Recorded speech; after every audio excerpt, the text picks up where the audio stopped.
What a text for Reign of Christ Sunday.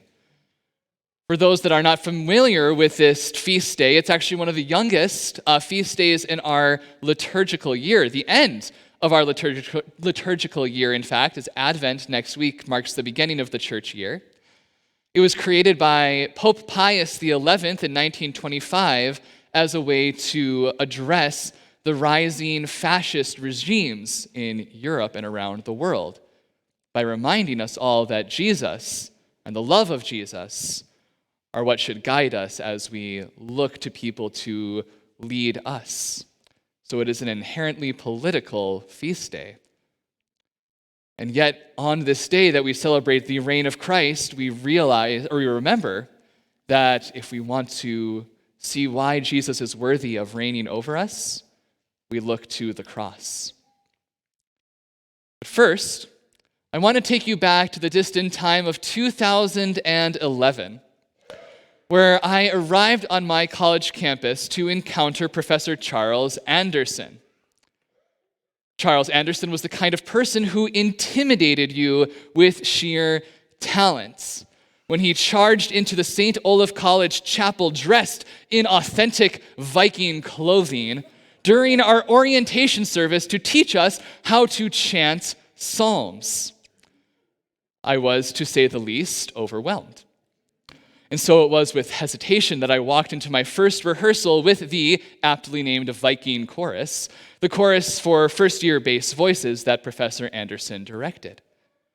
Now, I had been a pretty big deal in my high school's musical world. I don't want to brag, but it was a big deal. But arriving at college to discover how my talents paled in comparison to the talent, accomplishment, and charm that Professor Anderson exuded, well, it made me feel rather insignificant. How could I be worthy of remembering compared to his stellar reputation? I wasn't going to dress up in Viking clothes and chant psalms. Well, then, now I would, but. Despite my fears, though, the first choir rehearsal actually went pretty well. We were divided into our parts. We learned to sing our school's hymn and fight song, the only one in 3/4 time, by the way, for the music people. But before we left, Professor Anderson suddenly assumed a serious tone. He told us how difficult the year before us would be, filled with challenging classes, huge discoveries, and evolving responsibilities. He promised us that it was going to be too much for us, and predicted that we would all feel like giving up, or at very least, leaving the choir. But he asked us not to give up, because our presence at this school, in this choir, in the communities and friendships that we were forming, mattered. Our presence mattered not just for us, but for the people around us, and it mattered to him. And to prove it, he went row by row and gave the first and last name of every single student in the 96-person choir. On the first day of rehearsal, less than a week after we had arrived at this school, this man with so many other responsibilities and priorities, gifts and talents, had instead taken the time to know us, to remember us, to memorize us before we were worth remembering. It surprised me at the moment, but 3 months later, when we had daily rehearsals for the Christmas concerts, and I was behind in each one of my classes, and finals were coming up, and I felt tempted to give up, I passed by Professor Anderson in the hall, and he called to me by my name to ask me how I was doing. And the full effect of remembering hit me, because to remember someone is to tell them that their life matters for who they are. And because Professor Anderson remembered me as a person worthy of knowing, I kept going. And realizing that Professor Anderson and other professors and friends like him remembered me when college got more difficult, when some of my friendships fractured, when I experienced a devastating breakup, those memories, those rememberings were what kept me going, kept living, kept me becoming myself, because to remember someone is to give them the gift of resurrection life. Jesus, remember me when you come into your kingdom. This universal plea comes from a man being murdered by the Roman government so that he would be forgotten. Nothing more than a lesson for the people of Jerusalem. Faced with death, he desires to be remembered. A common interpretation of this passage pits the resentful thief against the repentant thief. But regardless of guilt, this man's plea reminds us that no one deserves to die.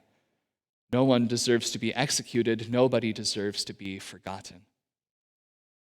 And besides, I have sympathy for the resentful man who offers no remorse because imperial punishment never fits the crime, and instead demands that Jesus do his job as the Messiah, save their lives, and take down the Roman Empire already. We live in a world that values power over compassion, that tells us from a young age that power is the only way to be remembered. Only the powerful earn their place in history. Only those with the strength and the talent and the drive to seize their moment and take what is theirs are worthy of being remembered. That's the kind of Messiah so many of us want. It's the kind that I want, a Messiah who remembers us with retribution, who proves their power by being stronger than the strong who oppress us and establishing his rightful rule over the world. We want Jesus to be the right form of empire, holy power that remembers us with violence and vengeance. But on the cross, Jesus is not that kind of Messiah. Instead of using the language of retribution and power, the language of empire, Jesus uses the language of love and of liberation. Jesus dies on the cross, and as he dies, he offers compassion to a man burdened by guilt and responsibility, obsessed with his own unworthiness, fearing his failure. He asks only to be remembered, and while he is dying, Jesus reminds him, assures him, "Today you will be with me in paradise." Jesus delivers the promise that nobody will be forgotten, that he will remember him, and that being remembered will bring him into paradise.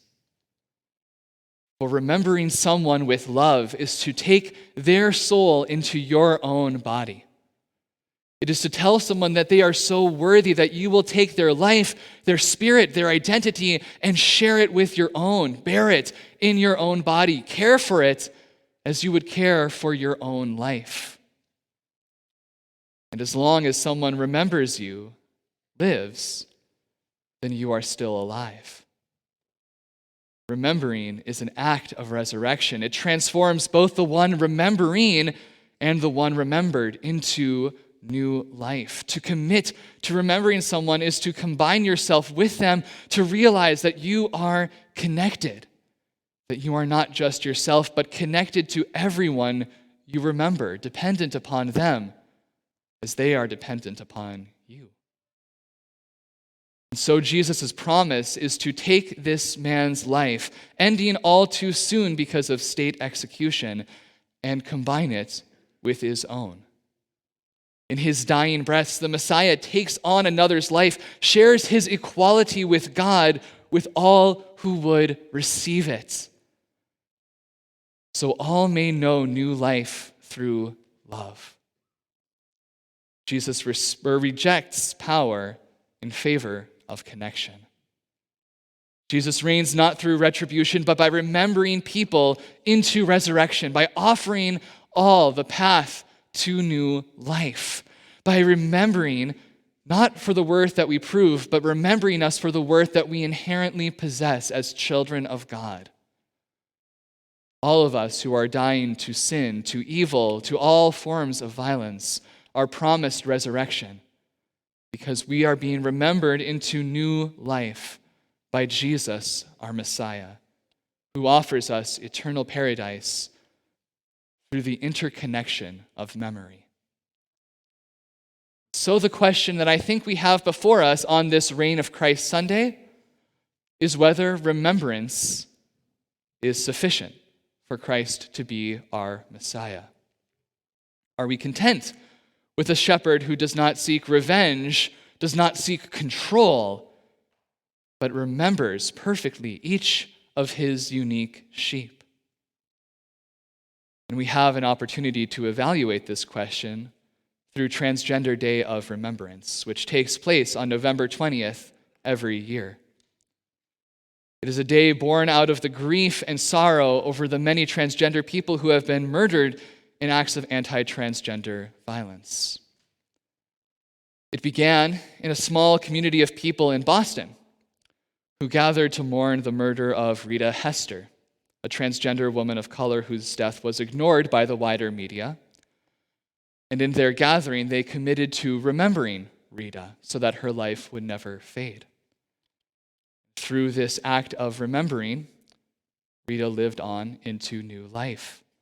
She entered into the lives and the bodies of those who remembered her, transformed her loved ones into a new form of life, a new form of passion, a new form of love.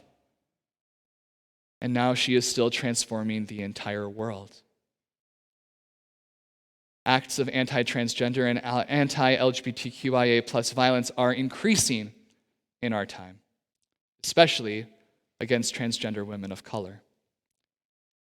Just last night, there was a mass shooting at an LGBTQIA plus club in Colorado Springs that claimed the lives of 5 people. And beyond violence, rates of mental health conditions and suicide are incredibly high among queer and transgender people to this day. Yet, on this day, millions of people around the world commit and recommit to remembering the lives of transgender people who lost their lives to a world that told them that they were worthless, and we proclaim that their lives had and have infinite worth as children of God.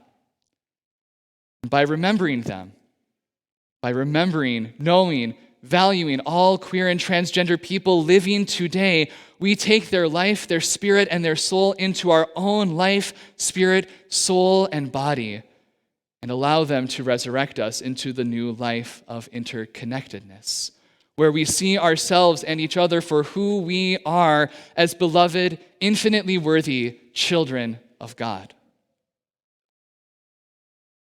By remembering one another, lesbian, gay, bisexual, transgender, queer, intersex, and asexual people are transforming the world to be a place that truly reflects the love of God. And we are all invited to join them. So is remembrance a sufficient path towards experiencing the resurrection reign of Jesus Christ in our lives? I believe that it is. I believe that whenever we commit to remembering the lives of those we know and those we've known, the big details of a person's identity and the small detail of a person's name, and all the ways that they grow and change over time, we give the gift of resurrection by telling them that they too deserve to live in the interconnected love of Jesus, God, and the Holy Spirit. By showing people that their life matters to us, we give them new life and they give us new life by revealing God's truth that we are all connected. Remembering people changes how we live. It guides us to stand up for people oppressed by systems of violence. Remembering guides us to rise up against systems that thrive on the violence done because they assume that the victims will be forgotten.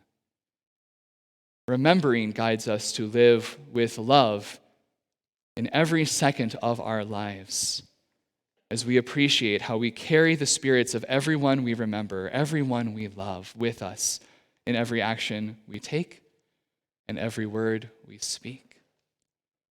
And it's important to remember that memory works different in all of us. In the course of our lives, we will sometimes be better at remembering things, and sometimes we will not be as good at remembering things, but I think it's important that we try and that we appreciate. We do the best that we can. Remembering guides us to trust that death is never the end, that God's love is as everlasting as God's memory, that God remembers us, that Jesus remembers us, and through that remembering guides us into eternal paradise of love. So along with all queer and transgender siblings in Christ, along with all Black and Indigenous people of color, along with an accomplished yet compassionate choir director, let us offer all who suffer from sin, evil, or death, so everyone, the gift of remembering that resurrects us into the eternal paradise of interconnected love under the reign of Jesus, who remembers each of us as unique and essential parts of God's creation, as significant as the peaks of the Olympic mountain range and the waters of the Salish Sea. And if this sounds too optimistic, too filled with simplistic hope, remember that remembering was the gift that Jesus believed was sufficient to promise the man being crucified next to him.